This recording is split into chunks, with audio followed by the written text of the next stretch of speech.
ओम अस्य श्री हनुमत् पटपानलस्तोत्र महामंत्रस्य श्री रामचंद्र ऋषिः श्री पटपानल हनुमान् देवता मम समस्त रोग प्रशमनार्थम आयुरारोग्य ऐश्वर्याभिवृद्ध्यर्थम समस्त पापक्षयार्थम श्री सीतारामचंद्र प्रीत्यर्थम हनुमत् पटपानल स्तोत्र जपम अहं करिष्ये। ओम ह्रां ह्रीं ओम नमो भगवते श्री महाहनुमते प्रकट पराक्रम सकल दिङ्मण्डल यशो विधान धवलीकृत जगत्हृदय वज्रदेह रुद्रावतार लंकापुरी दहन उमा अनल मंत्र उदधिबंधन दशशिर कृतांतक सीताश्वासन वायुपुत्र अंजनी गर्भ संभूत श्री रामलक्ष्मणांतकर कपिसैन्य प्राकार सुग्रीव साहाय्यकरण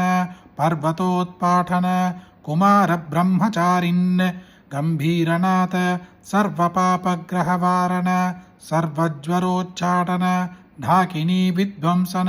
ओम ह्रां ह्रीं ओम नमो भगवते महावीरवीराय सर्वदुःख निवारणाय ग्रहमंडल भूतमंडल सर्वपिचाच मंडलोच्चाटन भूतज्वर एकाहिकज्वर द्व्याहिकज्वर त्र्याहिकज्वर चातुर्थिकज्वर संतापज्वर विषमज्वर तापज्वर महेश्वर वैष्णवज्वरान् चिन्दी चिन्दी यक्षराक्षस भूत प्रेत पिशाचान् उच्चाडय उच्चाडय। ओम ह्रां ह्रीं ओम नमो भगवते श्री महाहनुमते।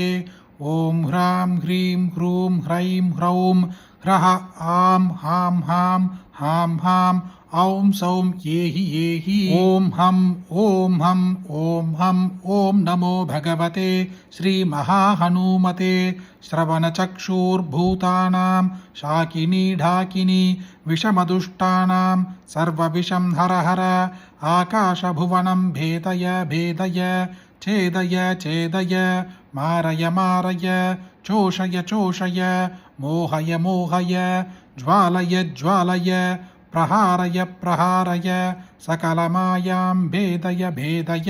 ओम ह्रां ह्रीं ओम नमो भगवते श्री महाहनुमते सर्वग्रहोच्चाटन परबलं क्षोभय क्षोभय सकलबन्धनमोक्षणं कुरु कुरु शिरशूल कुल्भशूल सर्वशूलान् निर्मूलय निर्मूलय नागपाश अनंत वासुकी दक्षक कर्कोटक कालीयान् यक्ष कुलजलगदबिल कदरात्रिञ्चर दिवाचर सर्वान् निर्विषं कुरु कुरु स्वाहा। राजभय चोरभय परयंत्र परमंत्र परतंत्र परविद्यां छेदय छेदय स्वमंत्र स्वयंत्र स्वविद्या प्रकटय प्रकटय सर्वारिष्टान्नाशय नाशय सर्वशत्रून्नाशय नाशय असाध्यं साधय साधय हूं पट स्वाहा।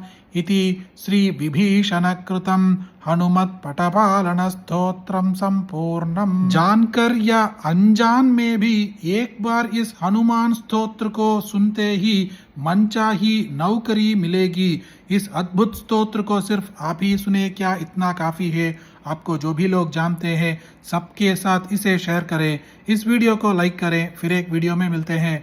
जय जय शंकर, हर हर शंकर।